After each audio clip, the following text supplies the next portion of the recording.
The rain fell like bullets on the cracked pavement of downtown Chicago, each drop echoing the rhythm of Marcus Wellington's breaking heart. He stood frozen outside Northwestern Memorial Hospital, his expensive Italian shoes soaking through, his tailored suit clinging to his trembling frame. Inside that building, behind those cold glass doors, his only daughter lay fighting for her life after a devastating car accident. The doctors had just told him to prepare for the worst. 23 years of memories, first steps, piano recitals, graduation day, all of it threatening to slip away like sand through his fingers. Marcus Wellington, the man who had built a financial empire worth $300 million, the man who could buy anything in this world, now stood utterly powerless. Money meant nothing. Success meant nothing. Without his Sophia, he had nothing. He stumbled away from the hospital entrance, unable to breathe, unable to think. His vision blurred with tears as he wandered aimlessly down streets he'd never walked before, into neighborhoods his driver always carefully avoided. The rain continued its assault, but Marcus didn't notice. He didn't notice the boarded-up storefronts, the graffiti-covered walls, or the way people hurried past him with wary glances.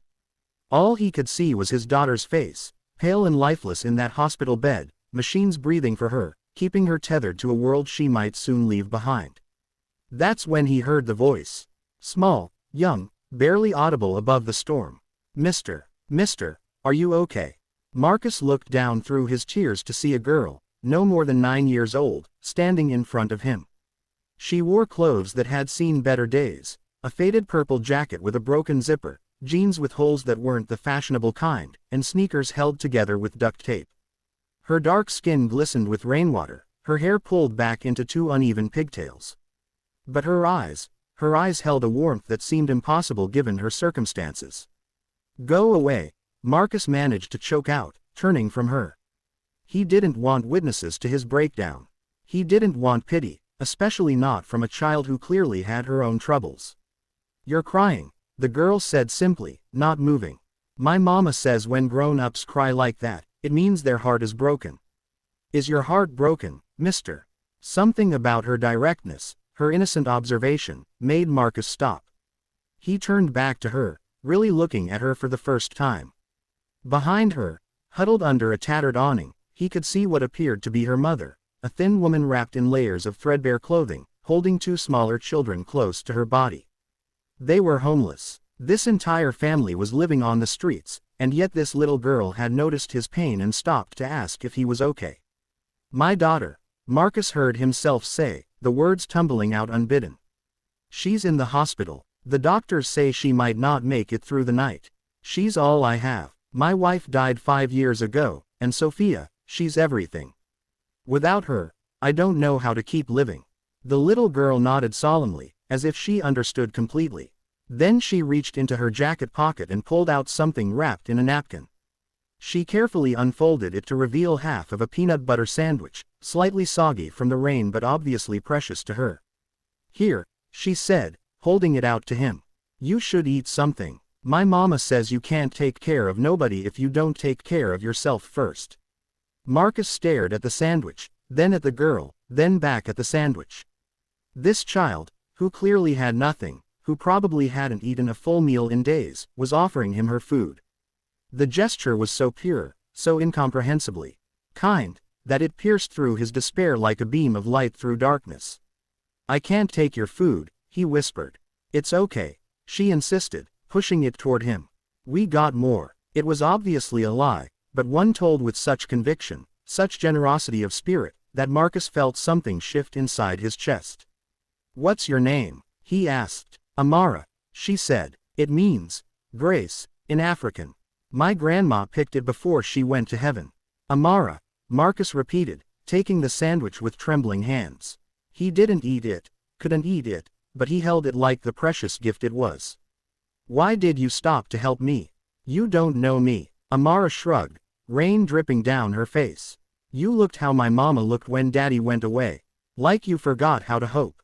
But you can't forget, mister. Hope is free. It don't cost nothing to hope. Those words, hope is free, spoken by a 9-year-old girl who had every reason to be hopeless herself, struck Marcus with the force of a revelation. Here he was, a man with every material advantage, ready to give up.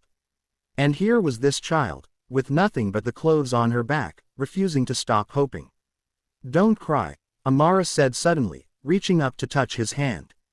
Your daughter is alive, right now, right this second, she's alive. That means there's still time for miracles. My mama says miracles happen when you're not looking, so you got to keep your eyes open. Before Marcus could respond, Amara's mother called out weakly from across the street. Amara, baby, come back here. Leave the man alone. I got to go, Amara said. But I'm gonna pray for your daughter tonight. What's her name? Sophia, Marcus managed to say. Sophia, Amara repeated carefully, committing it to memory. That's pretty. I'll tell God to take extra special care of Sophia tonight. She started to walk away, then turned back. Don't forget, mister, she's alive. Hold on to that. Marcus watched Amara run back to her family, settling down on a piece of cardboard next to her mother and siblings. The mother wrapped all 3 children in her arms, trying to shield them from the rain with her own body. They had nothing. No home, no money, no security, and yet they had each other, and somehow, impossibly, they still had hope. Something crystallized in Marcus's mind at that moment. He pulled out his phone with shaking hands and called his assistant. Jennifer, I need you to do something for me. Right now. Transfer $50,000 to Northwestern Memorial's emergency fund. Then I need you to call the Park Hyatt and book the penthouse suite for a month, starting tonight. Send a car to pick up a family. He gave her the intersection where he was standing. And Jennifer, call every contact we have. I need the best neurologist in the country on a plane to Chicago tonight. I don't care what it costs. Marcus, is this about Sophia? Jennifer asked gently. It's about remembering what matters, he said. And it's about not giving up. Marcus walked back across the street to where Amara's family huddled together. The mother looked up at him with fear in her eyes, instinctively pulling her children closer. She'd probably encountered enough men in expensive suits to know they usually meant trouble, social services ready to split up families, or worse. Please, Marcus said, holding up his hands. I'm not here to hurt you. Your daughter, Amara, she just saved my life. She reminded me that as long as someone you love is still breathing, there's hope. I want to help you. I have a hotel suite, food, warm beds. Please let me do this. Let me pass forward the gift your daughter just gave me. The mother's eyes filled with tears. Why would you help us? You don't know us. Because your daughter didn't know me either, and she still tried to help, Marcus said. Because she offered me half her sandwich when I'm guessing she hasn't had a full meal in days. Because she reminded me that kindness doesn't require wealth, it just requires a good heart. And if a 9-year-old living on the streets can show that kind of grace, the least I can do is try to return it. Amara's mother, her name was Grace, which felt almost too perfect, broke down sobbing. Through her tears, she told Marcus their story. Her husband had died 2 years ago in a construction accident. The medical bills had taken everything.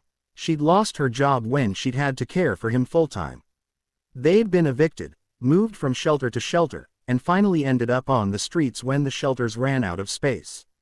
She'd been applying for jobs every single day, but no one wanted to hire someone with no address, no clean clothes, no way to shower regularly. That changes tonight, Marcus said firmly. All of it. The car arrived 20 minutes later. Marcus watched as Grace and her 3 children, Amara, 6-year-old Isaiah, and 4-year-old Maya, climbed into the warm interior. Before Amara got in, she turned back to Marcus. Are you going back to see Sophia now? She asked. Marcus nodded. Yes, and I'm going to hold her hand and tell her I love her, and I'm going to believe in miracles. Good, Amara said seriously. That's real good. Then she did something that nearly broke Marcus all over again. She gave him the sandwich back. You give this to Sophia when she wakes up. Tell her Amara says hi. Marcus returned to the hospital with tears streaming down his face, but they were different tears now. He went straight to Sophia's room, where machines still beeped rhythmically, where his daughter still lay unconscious. But Amara was right. She was alive. Her heart was beating. Her lungs were filling with air. That was enough. That had to be enough. He took his daughter's hand and began to talk. He told her about Amara, about hope being free, about a little girl with nothing who still found room in her heart to help a stranger. He told her about the sandwich, now sitting on the table beside her bed. He told her she had to wake up, had to meet this incredible child who believed in miracles. Hours passed. The specialist Marcus had flown in arrived near midnight and huddled with Sophia's doctors. They adjusted medications, tried new treatments, refused to give up. And Marcus sat there, holding his daughter's hand, praying to a God he'd stopped talking to years ago. As dawn broke over Chicago, something miraculous happened. Sophia's fingers twitched, her eyes fluttered, the machines beeped faster, and suddenly nurses were flooding into the room. Sophia opened her eyes, confused and disoriented, and the first thing she saw was her father's face, transformed by joy. "Dad," she whispered hoarsely, "why are you crying?" "Because you're alive, baby," he sobbed. "Because you're alive." In the days that followed, as Sophia recovered with a speed that astonished her doctors, Marcus kept his promise to Grace and her children. He didn't just give them a month in a hotel. He set Grace up with a job in his company's HR department, found them a permanent apartment, and enrolled all 3 children in excellent schools. But more than that, the 2 families became intertwined in ways that money could never buy.